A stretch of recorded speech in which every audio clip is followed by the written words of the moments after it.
अस्सलामुअलैकुम, welcome to dhaba foods. आज हम बनाने लगे हैं बहुत ही सिंपल सी रेसिपी जो है वाइट चने और आलू के कबाब, जो बहुत ही जल्दी बन जाते हैं। इसकी रेसिपी और इसके इंग्रेडिएंट्स बहुत ही इजी और सिंपल है। आप ये आलू को और चनों को बॉईल करके फ्रीज़ कर सकते हैं और जब भी आप कबाब बनाना चाहिए तो फ़ौरन से इनको निकालें, मैश करें और इनमें इंग्रेडिएंट्स तमाम ऐड करके आप फ़ौरन से इसके कबाब बना सकते हैं। तो बहुत ही सिंपल सी रेसिपी है।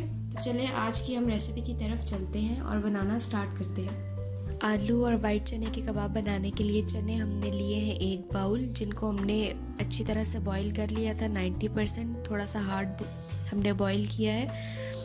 और आलू हमने 3 लिए हैं। आलू और चनों को हमने एक साथ ही मैश कर देना है। ग्राइंड हम चनों को नहीं करेंगे क्योंकि हमने इसका पेस्ट थोड़ा सा हार्ड ही बनाना है कबाब का, इसलिए हम इन दोनों को एक साथ हाथों से मैश करेंगे। 1 प्याज लिया है, इसको हमने बारीक काट लिया है। 4 सब्ज़ मिर्चें ली हैं, उनको भी हमने काट लिया है। स्पाइसेस में हमने 2 चम्मच रेड चिली पाउडर लिया है, आधा चम्मच ज़ीरा लिया है और नमक लिया है 1 चम्मच और धनिया पाउडर लिया है 1 चम्मच। और इसमें हम डाल रहे हैं मैदा 4 चम्मच और कॉर्नफ्लोर 2 चम्मच। तो अब हम कबाब को बनाना शुरू करते हैं। बनाना स्टार्ट करते हैं। सबसे पहले हम बाउल में चनों को डालेंगे और उसके बाद इसमें आलू डाल रही हूँ और फिर मैं अपने हाथों से ही चनों को और आलू को एक साथ मैश कर लूँगी। और जब ये मैश हो जाएंगे अच्छी तरह से, फिर हम इसमें बाकी के इंग्रेडिएंट्स ऐड करेंगे।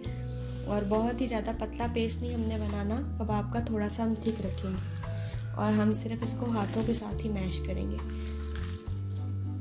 आलू और चनों को हमने मैश कर लिया, लेकिन कुछ चने हमने ऐसे भी छोड़ दिए हैं साबुत ही, और उनको हम ऐसे ही कबाब बनाएंगे तो वो उसमें अच्छे लगेंगे।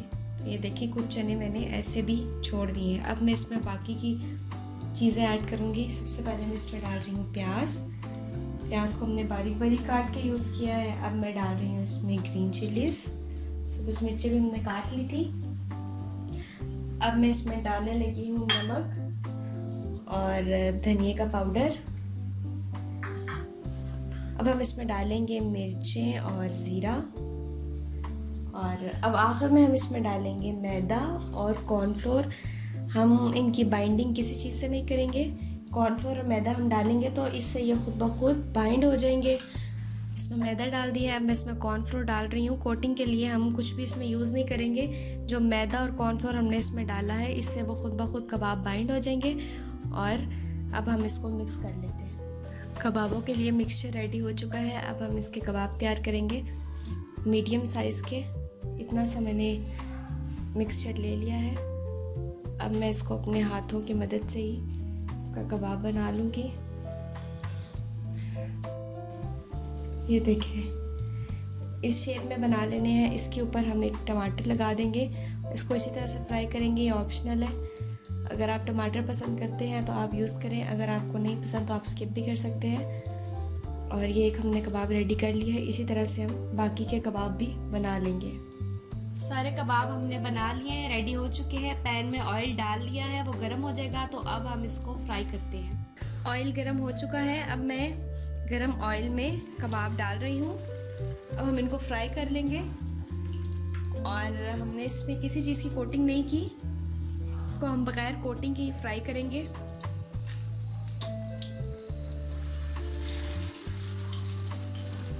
4 से 5 मिनट बाद हम इसकी साइड को चेंज करके दूसरी साइड से भी इसको फ्राई कर लेंगे।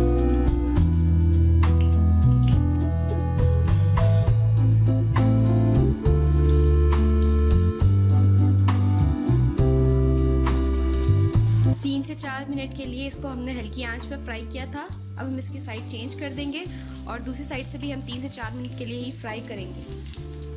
मैं इसकी साइड चेंज कर रही हूँ। आप देख सकते हैं इसका कलर बहुत अच्छा सा आ चुका है, चेंज हो गया है। इन सब के हम साइड चेंज कर देंगे और दूसरे साइड पे भी ऐसा कलर आ जाएगा 3 से 4 मिनट के लिए, और फिर हम इनको निकाल लेंगे। दूसरी साइड से भी कबाब फ्राई हो चुके हैं, अब हम इनको निकाल लेंगे। आप देख सकते हैं कि दूसरी साइड से भी इसका कलर कितना प्यारा आ चुका है, चेंज हो गया है। अब हम बाकी कबाब भी इस तरह से फ्राई कर लेंगे। आप भी इनको ज़रूर ट्राई करें और मुझे लाजमी फ़ीडबैक दें और मुझे बताएं कि आपको आज की रेसिपी कैसी लगी। हमारे चैनल को लाइक शेयर सब्सक्राइब करें और मुझे इजाज़त दें। अल्लाह हाफिज़।